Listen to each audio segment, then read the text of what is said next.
రేపు వైకుంఠ ఏకాదశి, ముక్కోటి ఏకాదశి. ఈ సందర్భంగా విష్ణుమూర్తి సంపూర్ణమైన అనుగ్రహం కలిగి సమస్త శుభాలు చేకూరాలంటే ఎలాంటి ముఖ్యమైన విధి విధానాలతో విష్ణుమూర్తిని పూజించాలో, వైకుంఠ ఏకాదశి, ముక్కోటి ఏకాదశి సందర్భంగా పాటించవలసిన ముఖ్యమైన విధి విధానాలేంటో నేటి శుభం లాభం అనే శీర్షికన పరిశీలిద్దాం.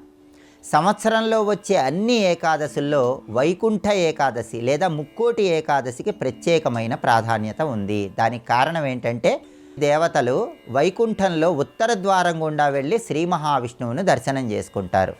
అందుకే దీన్ని ముక్కోటి ఏకాదశి అనే పేరుతో పిలుస్తారు. ముక్కోటి ఏకాదశి రోజు విష్ణుమూర్తిని దేవాలయంలో ఉత్తర ద్వారం గుండా వెళ్ళి దర్శనం చేసుకోవాలి. దీనిలో ఒక అద్భుతమైన రహస్యం ఉంది.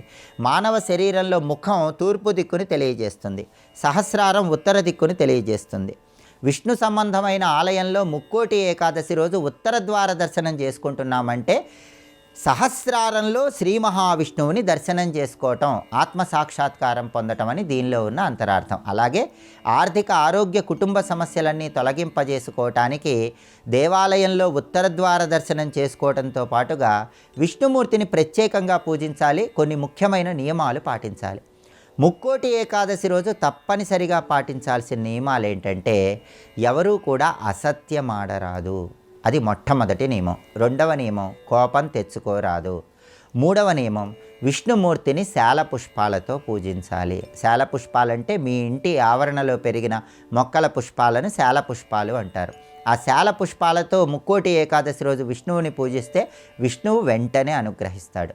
నాలుగవది, విష్ణు సంబంధమైన ఆలయంలో ముక్కోటి ఏకాదశి రోజు గరుడధ్వజ దీపాన్ని వెలిగించాలి.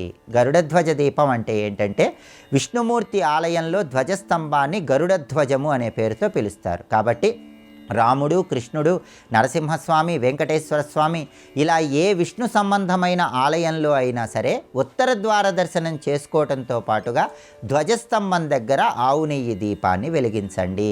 దీన్ని గరుడధ్వజ దీపము అంటారు. ముక్కోటి ఏకాదశి రోజు ఈ గరుడధ్వజ దీపం పెడితే విష్ణుమూర్తి వెంటనే అనుగ్రహిస్తాడు. అలాగే విష్ణు సంబంధమైన ఆలయంలో భక్తులకి గంధం కానీ వెన్నపూస కానీ దానం ఇచ్చినా కూడా ముక్కోటి ఏకాదశి రోజు విష్ణుమూర్తి సంపూర్ణమైన అనుగ్రహం వల్ల సమస్త శుభాలు చేకూరతాయి. గృహంలో కూడా ముక్కోటి ఏకాదశి సందర్భంగా లక్ష్మీనారాయణల చిత్రపటం దగ్గర దీపాన్ని వెలిగించి తులసి దళాలతో పసుపచ్చటి చామంతి పూలతో పూజిస్తూ ఓం నమో నారాయణాయ, ఓం నమో భగవతే వాసుదేవాయ, అష్టాక్షరి ద్వాదశాక్షరి 2 మంత్రాలు వీలైనన్ని సార్లు పఠించాలి. విష్ణుమూర్తికి పచ్చకర్పూరం అంటే చాలా ప్రీతిపాత్రం. కాబట్టి ముక్కోటి ఏకాదశి రోజు ఏ గృహంలో అయితే పచ్చకర్పూరంతో విష్ణువుకు హారతిస్తారో ఆ ఇంట్లో భూలాభము, గృహలాభము తొందరగా చేకూరటానికి ఆస్కారం ఉంటుందని ధర్మశాస్త్ర గ్రంథాలు తెలియజేస్తున్నాయి. కోర్టు వ్యవహారాల్లో విజయం త్వరగా చేకూరాలన్నా, శత్రుబాధల నుంచి బయటపడాలన్నా కూడా ముక్కోటి ఏకాదశి రోజు పచ్చకర్పూరంతో హారతి ఇవ్వండి. అలాగే విష్ణుమూర్తికి తీపి పదార్థాల్లో పచ్చకర్పూరం కలిపి ఆ తీపి పదార్థాలు నైవేద్యంగా సమర్పించండి. సంవత్సరంలో వచ్చే అన్ని ఏకాదశుల్లో ఉపవాసం ఉండటం కంటే ముక్కోటి ఏకాదశి రోజు ఉపవాసం ఉంటే ఉత్తమమైన ఫలితాలు కలుగుతాయి.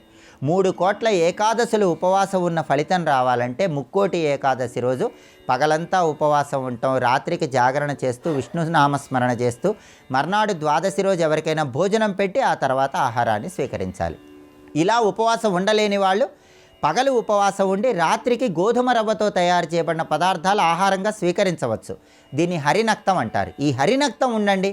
ఇలా ఉన్నా కూడా ముక్కోటి ఏకాదశి ఉపవాసం ఉన్న ఫలితం కలుగుతుంది. కానీ మర్నాడు ద్వాదశి రోజు మాత్రం ఎవరికైనా అన్నదానం చేయండి. దానివల్ల అద్భుతమైన ప్రయోజనాలు సిద్ధింపజేసుకోవచ్చు. విష్ణు సహస్రనామ స్తోత్రం కానీ, విష్ణు పంజర స్తోత్రం కానీ చదవటం లేదా వినటం చేయటం ద్వారా విష్ణుమూర్తి సంపూర్ణమైన శుభ ఫలితాలను కలిగింపజేస్తాడు. ముక్కోటి ఏకాదశి, వైకుంఠ ఏకాదశి చాలా శక్తివంతమైన రోజు. ఈ విధి విధానాలు పాటించి సంవత్సరం పాటు విష్ణు కృపకు ప్రతి ఒక్కరూ సులభంగా పాత్రులు కండి.